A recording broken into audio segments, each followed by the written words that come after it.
नेहमीप्रमाणे आज गुरुवार असल्यामुळे बागाला आज पाणी लागवड सोडायचं होतं, त्यामुळे सकाळी लाईट आल्या मी पहिला मोटर चालू करून बागाला ठिबकनं पाणी सोडलं होतं. सकाळपासून बागाला पाणी चालू असल्यामुळे आता बागाला चांगला गारा झालाय, त्यामुळे आता मी माणिकच्या मनाने सुपरला इंजिन चालू करून लागवड पण सोडायला चालू केली. आज शाळेला सुट्टी असल्यामुळे पोरं पण सकाळपासूनच बागत आली होती. तिकडे भांगलणारे भांगलायला लागले आणि पोरं आपले निवांत मातीत खेळायला लागले. आपला अनुष्का प्लॉट घरापासून जरा लांब असल्यामुळे जाताना दुपारचं जेवण पण घेऊन गेली. तिथून दुपारी पोराने भुका लागल्या, पोराने आपली जेवणाची पिशवी घेतल्यानं विचारायला लागले केव्हा जेवायचं आहे म्हणून.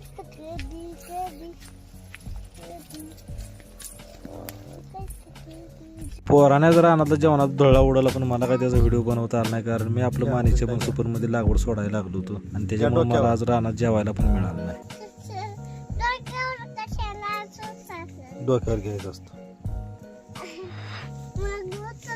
आज आपल्या अनुष्का प्लॉटला शेवटचा चमाचा मोठा स्प्रे आहे. त्यानं 5:30चं टाइम दिलं होतं, मी वाट बघत बसलो. आता बघूया किती वाजता येतोय. दिलेल्या टायमाला करेक्ट ट्रॅक्टर आपल्या बागेत येऊन उभा राहिला, त्यामुळे मी आपण लगेच आपलं औषध बारा करून घेतलं. ड्रायव्हर म्हणलं आता कडेला उभा राहून व्यवस्थित मिक्स करून घे आणि मारायचं चालू कर. स्प्रेचं नोझल आपल्या बागेच्या हिशोबाने सेटिंग करून दिलं. म्हणलं ड्रायव्हर तुम्ही करा चालू, मी तुमच्या मागं आहेच. तुम्हाला कायम ही मशीन दाखवते, पण आज मशीन चालू झालं त्याचा आवाज कसला घुमते तो पण ऐका आणि प्रेशरनं घड कसं उडून पडते ती पण बघून घ्या.